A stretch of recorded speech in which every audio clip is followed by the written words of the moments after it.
ETF index mutual funds నేర్చుకుని stock మార్కెట్లో రాణించాలనుకుంటున్నారా? వెంటనే ఈ నెంబర్కి కాల్ చేయండి.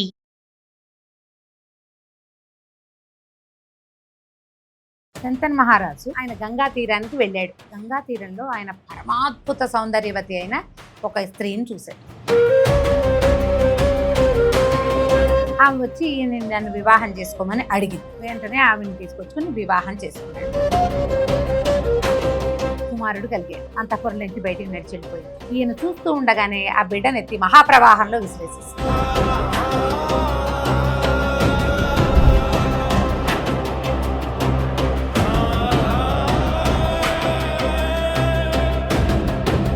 నమస్తే రమ్మగారు. నమస్తే రమ్మగారు, మనం మహాభారతంలో భీష్ముల వారి జననం గురించి మాట్లాడుకుంటూ ఉన్నాం. శంతన్ మహారాజు ఆయనకి తండ్రి ఆజ్ఞ చొప్పున ఆయన గంగా తీరానికి వెళ్ళాడు. వెళ్తే గంగా తీరంలో ఆయన పరమాద్భుత సౌందర్యవతి అయిన ఒక స్త్రీని చూశాడు.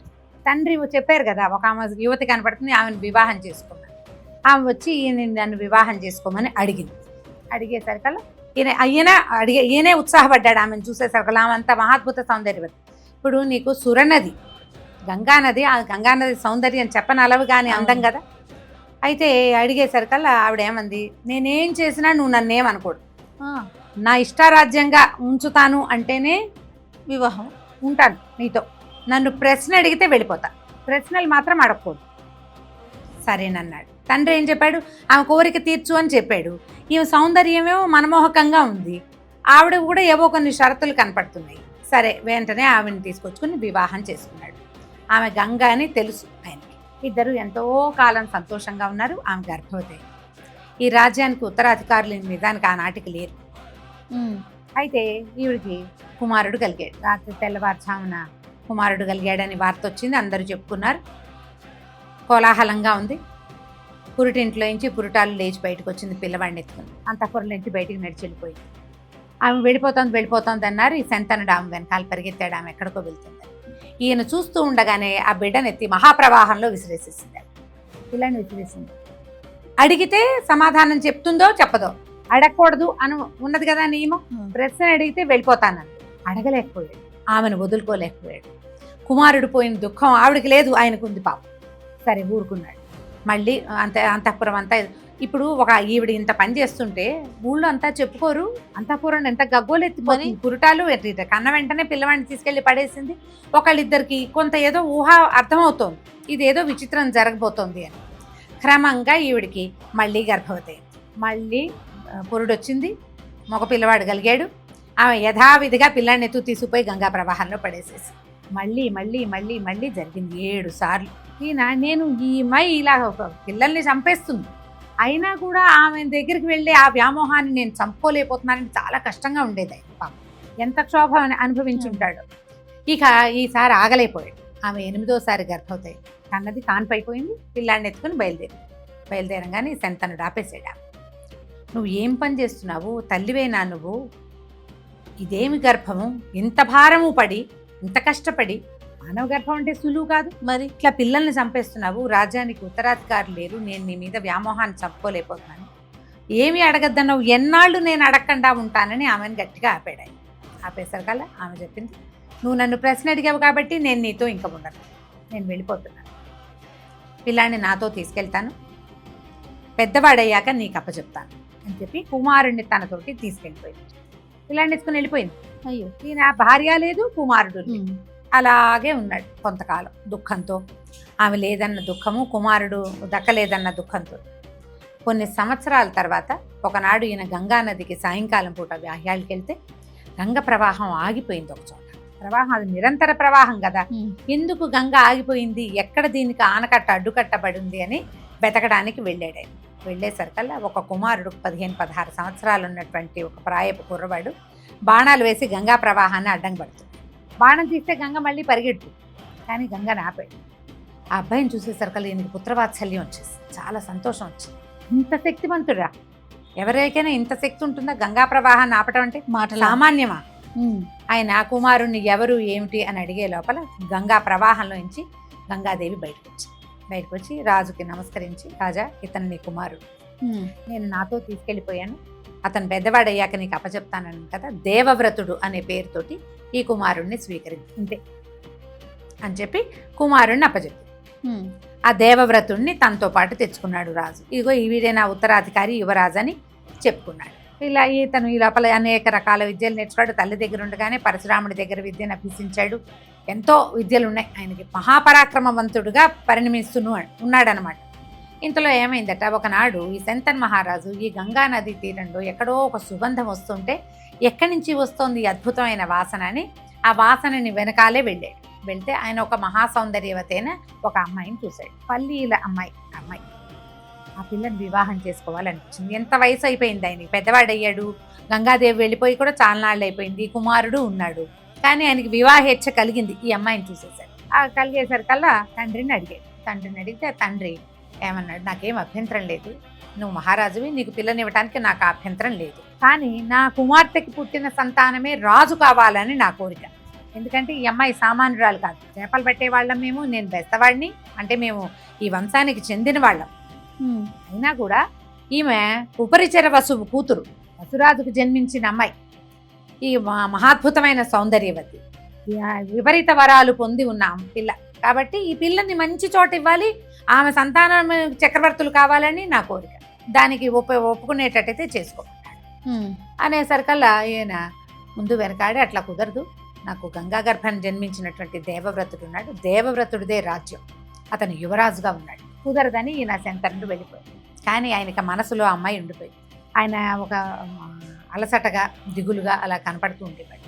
తండ్రి ఎందుకు ఇంత నిశ్శబ్దంగా ఉన్నాడు, ఏం జరుగుతోంది ఏమిటి అనేది ఆయనకి అర్థం కాలే. కుమారుడికి కొద్ది రోజులు చూశాక ఏం జరిగి తండ్రి ఇట్లా దిగులుగా ఉన్నాడు, ఈయన మనోవేదన ఏమిటి అని తెలుసుకుని, ఓహో ఈయనకి వివాహేచ్ఛ కలిగింది నాన్నగారికి అని చెప్పి 2-3 మంత్రుల్ని తోడు తీసుకుని ఈ వెళ్ళి దాసరాజు దగ్గరికి వెళ్ళాడు.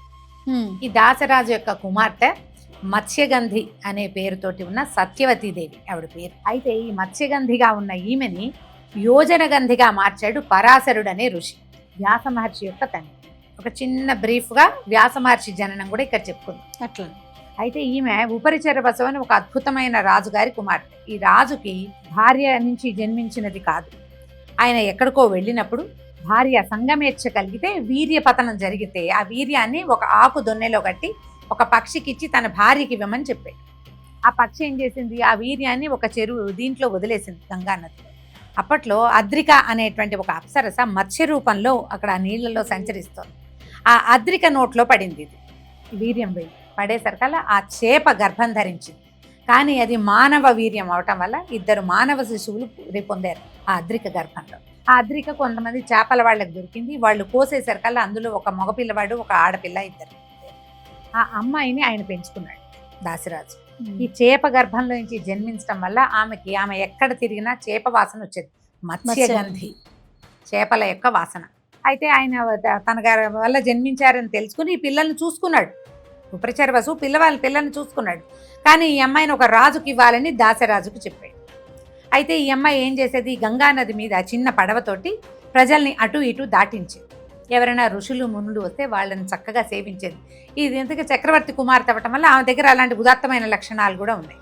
అయితే ఒకనాడు పరాశరుడు అనే మహర్షి, ఈయనెవరు మనకి సహస్రనామాల్లో చెప్తారు, వ్యాసం వశిష్ఠ నప్తారం శక్తే పౌత్రమకల్మషం పరాశరాత్మజం వందే సుఖతాతం తపోనిధిం. ఎంత బాగా లైన్లో చెప్పారు. వశిష్ఠుని యొక్క మనవడు ఈయన ఈ పరాశరుడు అని. ఆయన వశిష్ఠుని కుమారుడు శక్తి కుమారుడు పరాశరుడు. ఈ పరాశరుడు మహాతపస్వి. ఆయన ఈ గంగానది దాటడానికి ఈ అమ్మాయి పడవ మత్స్యగంధి పడవ ఎక్కి ఆమె మీద వ్యామోహం జన్మించింది. ఆయన తనతోటి గడపమని అడిగేసరికల్లా ఆమె భయపడి, నేను కన్యని, నా తండ్రి అనుమతి లేకుండా నేను ఇతరులతోటి ఈ రకంగా వెళ్ళకూడదు, అంటే నీ కన్యాత్వానికి భంగం లేకుండా నేను చేస్తానన్నాడు ఆయన. ఇక్కడంతా ఇంత వెలుగుగా ఉంది, పట్టపగలు ఈ గంగానది మీద సంగమం నిషేధం అంటే కాదు, నేను దీన్ని చీకటిమయం చేస్తానని ఒక కృష్ణద్వీపం తమ చుట్టూతా ఒక నల్లటి ద్వీపాన్ని తన మంత్రశక్తితో తపోశక్తితోటి పరాశరుడే సృష్టించాడు. ఆ పరాశరుని వల్ల ఈ మత్స్యగంధికి ఒక కుమారుడు కలిగాడు. ఆయనే వ్యాస మహర్షి. అయితే ఆమెకి ఈయనేం చెప్పాడంటే, నేను ఇట్లా మత్స్యగంధిని, నా దగ్గర నుంచి చేపల వాసన వస్తుంది, నువ్వు ఋషివి కదా, నాతో ఎట్లా సంగమిస్తావు అని ఆమె అడిగితే, నువ్వు మత్స్యగంధివి కాదు, యోజన గంధివి, నువ్వు నీ నుంచి సుగంధాలు వెలువరిచే లాంటి వరం ఇస్తున్నాను నీకు, నువ్వు ఎక్కడున్నా సరే నీ నుంచి యోజనం వరకు, అంత దూరం వరకు ఈ సుగంధం వ్యాపిస్తుంది అని మత్స్యగంధిని యోజనగంధిని చేశాడు ఆయన. ఆమెకి కన్యాత్వం చెడకండానే కుమారుడు కలిగాడు. ఆ కుమారుడే వ్యాస మహర్షి. ఆయన్నే కృష్ణద్వైపాయనుడు అంటారు. ఎందుకంటే ఆ కృష్ణద్వీపం నల్లని ద్వీపం మధ్యలో జన్మించాడు జన్మించాడు కాబట్టి. ఈ పుట్టగానే ఈ మహర్షి తపోబలం వల్ల ఆయన పెద్దవాడైపోయి తపస్సుకి వెళ్ళిపోతూ తల్లికి చెప్పాడనమాట, నువ్వు ఎప్పుడు తలుచుకుంటే అప్పుడు నీ దగ్గరకు వస్తాను, నేను నీకు కావలసినప్పుడు నేను నీకు కనిపిస్తానని వెళ్ళిపోయాడు. తన మనసు తీరి పరాశరుడు కూడా వెళ్ళిపోయాడు. ఈమెకి కన్యాత్వం చెడకుండా వరం ఇచ్చాడు కాబట్టి ఆమె కన్యగానే ఉంది. ఋషుల వరాలు అమోఘ వచ్చస్కులు వాళ్ళు. అయితే ఈ కథనంలో ఇప్పుడు పరిస్థితి ఇది. ఈ సత్యవతిని వివాహం చేసుకోవాలనుంది శంతన్ మహారాజు. ఆమె కన్యగా ఉన్నట్టే. అయితే ఈ దాసరాజు ఏమన్నాడు, నా కుమార్తెకి జన్మించిన సంతానమే రాజు కాదు, ఈమె సామాన్య స్త్రీ కాదు, మా ఇంట్లో పుట్టింది కాదు, ఉపరిచరవసు కూతురు, ఆయన వీర్యం నుంచి జన్మించింది కాబట్టి ఈమెకు అద్భుతమైన పరిస్థితి కావాలని నేను కోరుకుంటున్నా, ఆయన కూడా రాజుకే ఇవ్వాలని చెప్పాడు కాబట్టి ఇదన్నాడు. అనేసరికల్ భీష్ముడు అన్నాడు, అలాగే సత్యవతీదేవికి పుట్టిన సంతానానికే రాజ్యం వస్తుంది, నేను రాజ్యాన్ని స్వీకరించను, రాజ్యాన్ని వదులుకుంటున్నాను అన్నాడు. అంటే ఆయన దాసరాజు అన్నాడు, ఇవాళ నువ్వు వదులుకుంటావు నాయన, రేపొద్దున నీకు నీ వివాహం అయ్యి నీ పిల్లలు రారా, వాళ్ళు ఊరుకుంటారా అనేసరికల్లా ఆయన ఏమన్నాడు గట్టిగా, కాదు అసలు నేను వివాహమే చేసుకోను, ఆ జన్మ బ్రహ్మచారిగా ఉంటాను, జీవితాంతము బ్రహ్మచారిగా ఉంటాను, నేను వివాహం చేసుకోను, నాకు సంతానం లేదు కాబట్టి నా తండ్రికి సత్యవతీదేవి వల్ల కలిగిన సంతానానికి ఈ రాజ్యం వస్తుంది, వాళ్ళే రాజులు అవుతారు, నేను దగ్గరుండి వాళ్ళతో రాజ్యం చేయిస్తానని ప్రామిస్ చేశాడు. అప్పుడు ఆయన చేసిన ఈ ప్రతిజ్ఞ వల్ల భీష్మ ప్రతిజ్ఞ, భీషణమైన ప్రతిజ్ఞ, ఒక కుర్రవాడు, రాజు కావలసిన వాడు, వివాహయోగ్యమైన వయసులో ఉన్నవాడు, తన తండ్రి యొక్క సంక్షేమాన్ని, ఆయన యొక్క సంతోషాన్ని కోరుకుని తన జీవితాన్ని త్యాగం చేసిన ఈ ప్రతిజ్ఞ ప్రపంచంలో ఎవరూ చేయలే, అట్లా ప్రత్యేకమైనది. ఈ భీషణమైన ప్రతిజ్ఞ చేశాడు కాబట్టే ఆయన్ని భీష్ముడు అన్నారు. అప్పటి నుంచి దేవవ్రతుడు అన్న పేరు తగ్గిపోయి భీష్ముడు అనే పేరు వచ్చింది.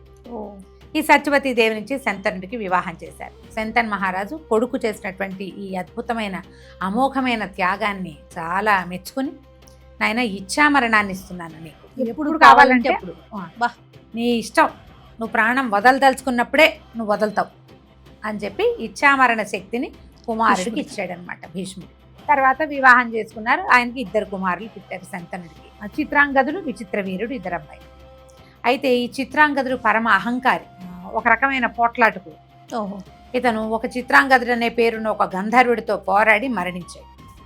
శంతన్ మహారాజు మరణించాడు. ఆయన తర్వాత కుమారుడు మరణించాడు. విచిత్ర వీరుడు ఉన్నాడు, కొంచెం సామాన్యమైన వాడు. ఇతను కొంచెం వుమనైజర్గా, మనకి స్త్రీలోలుడుగా చెప్పబడతాడు కథలో.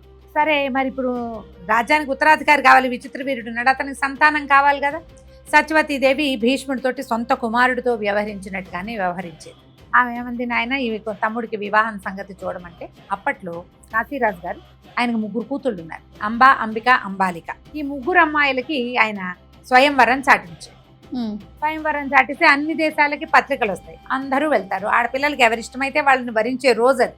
కానీ భీష్ముడు ఏం చేశాడు, ఈ కాశీ రాజకుమార్తెలు 3 తన రథం ఎక్కించుకుని తీసుకొచ్చేశాడు. మీకు ఎవరికైనా అభ్యంతరం ఉంటే మీరు నా మీద పోరాటానికి రావచ్చు అన్నాడు. కొంతమంది రాజులు పోరాడిన వాళ్ళని భీష్ముడు చితకొట్టి వదిలిపెట్టాడు, వెళ్ళిపోయారు. సాళ్లుడు అనే ఒక్క రాజు మాత్రం చివరి వరకు ఆయన వెంటపడితే ఆ సాళ్లుడిని కూడా పరాభవించి వెనక్కి పంపించేశాడు భీష్ముడు. ఈ 3 రాజకుమార్తెల్ని తీసుకొచ్చేసాడు ఇంటికి. తీసుకొచ్చి ఇక్కడ వివాహం అన్నారు. అనగానే వాళ్ళల్లో పెద్ద అమ్మాయి అయినటువంటి అంబ ఏం చెప్పిందంటే, నా తండ్రి నన్ను సాళ్లుడికి ఇవ్వడానికి నిశ్చయించాడు, నేను కూడా సాళ్లుడి మీద మనసు పడ్డాను, ఉత్తర ప్రత్యుత్తరాలు నడిచినాయి, కాబట్టి నన్ను మీ తమ్ముడికి వచ్చి వివాహం చేయొద్దు, సాళ్లుడు నా కోసమే మీ వెనకాల వచ్చాడు, నేను వాగ్దత్తగా ఉన్నాను, మా తండ్రి చెప్పాడు సాళ్లుడికి ఇస్తానని. అనే సర్కల్లో ఈయన ఏమన్నాడు, సరే నీకు అతని మీద మనసు ఉంటే నిన్ను రథం ఎక్కించి పంపించేస్తానని కొంత పరివారాన్ని ఇచ్చి అంబని సాళ్లుడి దగ్గరికి పంపేశాడు. ఇక్కడ 2 అమ్మాయిలు మిగిలారు, అంబిక, అంబాలిక. వీళ్ళిద్దరిని విచిత్ర వీరుడికి ఇచ్చి వివాహం చేశాడు. వివాహం అయింది. ఆ కాలంలో కొన్ని విధానాలు ఉండేవి. ఏంటంటే, ఈ భార్యా సంగమము ప్రత్యేక దినాల్లోనే, మిగిలిన సమయాల్లో రాజులు ఈ స్త్రీ సంగమానికి పాల్పడకూడదు, విపరీతంగా ఆ స్త్రీ వ్యామోహం అది ఉంటే పనికిరాదు. ఈ విచిత్ర వీరుడు పూటకే కొంత బలహీనుడు, కానీ అతనికి విపరీతమైన కామవాంఛ. దాంతో ఈ భార్యా సంగమంలో ఎప్పుడు భార్యలతోటి గడిపి ఏదో జబ్బు చేసి మరణించాడు. విచిత్ర వీరుడు మరణించేశాడు. అమ్మాయిలు 2 మిగిలారు, కోడళ్ళు 2. ఈ అమ్మాయి ఉండిపోయారు. ఇంక సంతానం ఏది, పిల్లలు కలగకుండానే అతను కాస్త పోయాడు. సత్యవతీదేవి కంటికి మింటికి ఏకధారగా బాధపడింది. అయ్యో నా తండ్రి, ఆయన ఆలోచన ఏమిటి, నా పిల్లలే రాజ్యానికి రావాలంటే రాజ్యానికి రావాల్సిన 2 కుమారులు ఒకడు అట్లా పోయి రెండోవాడు ఇట్లా పోయాడు.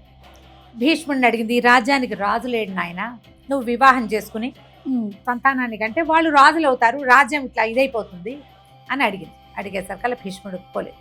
నేను వివాహం చేసుకోను, ఆ జన్మ బ్రహ్మచారిగా ఉంటానని శపథం చేసి ఉన్నాను. నేను ఇంత శపథం చేసి ఇప్పుడు రాజ్యం కోసం మళ్ళీ నేను సంతానాన్ని పొందటం ఏమిటి, అది కుదరదు, దీనికి వేరే మార్గం ఆలోచిద్దామని అన్నాడు. ఇప్పుడు వీళ్ళకి సంతానం ఎక్కడి నుంచి వస్తుంది, ఏ మార్గాన్ని ఆలోచించారో మనం వచ్చే భాగంలో తెలుసుకుందాం. తప్పకుండా. నమస్తే. నమస్తే జీ.